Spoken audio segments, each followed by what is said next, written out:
I just got out the Marvel sneak peek at Doctor Strange here in New York, and it is absolutely fantastic. And I wish I was available to do a YouTube video on the day, but I gotta wait till I get home. But anyway, I want to let you know my initial thoughts, as it's amazing.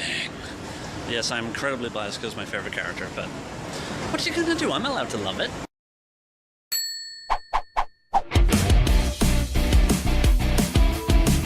Hi again, I'm Ryan, your host of The Toast, and we're going to be talking about the 15-minute Doctor Strange preview. Now, I am really late on this one. This screening happened over a week ago, but I've been on the other side of the country. I've been in New York, and that's where I happened to see the screening. What better place than New York? Well, that's where Doctor Strange lives and all this shit goes down. Now, like I said before, I was fortunate enough to see the screening in New York City itself, where none other than Sebastian Stan showed up to host it. That's Bucky Winter Soldier Barnes, for those of you who are unfamiliar. But really, if you followed the Marvel movies, you know who this is. The audience was like popcorn popping as one by one they realized who the hell was speaking to them. And I must admit, I was one of the last kernels to pop. I mean, the guy was wearing a baseball cap, and it took me forever to figure out who the hell it was. So anyway, after his pretty standard intro with Benedict Cumberbatch explaining the wonders of IMAX, the thing got started, and it turned out to be a very condensed version of the film. Starting with Strange's origin, his accident, followed by his searching, his training in the mystic arts, and ending with what we assume are excerpts from the final battle of the film. But what really blew the audience away was when the Ancient One sent Strange on this trippy 2001-esque journey through the astral plane. That shit was intense. Scott Derrickson has really put the strange in Doctor Strange and has emulated the Steve Ditko surrealism from the comic books perfectly. It really is both scary and beautiful. This screening also gave us a taste of Strange's character and personality, way more than the previous trailers. Both an arrogant surgeon and a quippy narcissist, a lot like Tony Stark's character,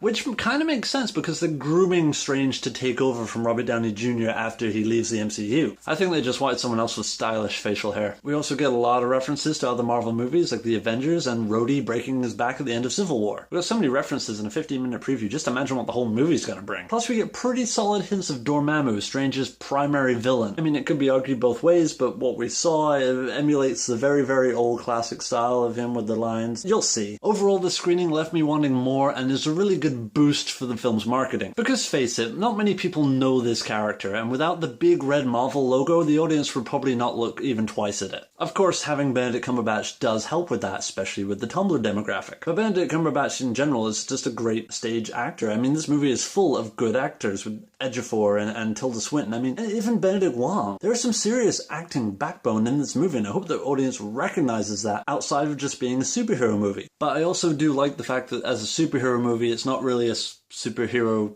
movie because, I mean, yes, he has a cape, but it's the intellectual superhero movie. It is the thinking man's superhero movie. It is the enlightened... oh, you can't read it. Here we go. It's just a whole new take and something I think the franchise really needs. Anyway, my tickets are already booked and I'll be rocking the first show in full costume. Seriously, I've never been this excited for a movie before. I mean, not even Star Wars, because this is a personal favourite character of mine, and someone I never thought would get a feature film, especially with the calibre of current Marvel movies. I sincerely hope that Doctor Strange does well, and from what I've seen so far, my hopes are incredibly high. Anyway, if you want to check out more from me, click away, and I will catch you next time. Cheers! Man, I really gotta get myself a Doctor Strange mug. I've got Strange glasses, shot glasses, toys, books, t-shirts, but I have a mug. I'm gonna find myself a mug.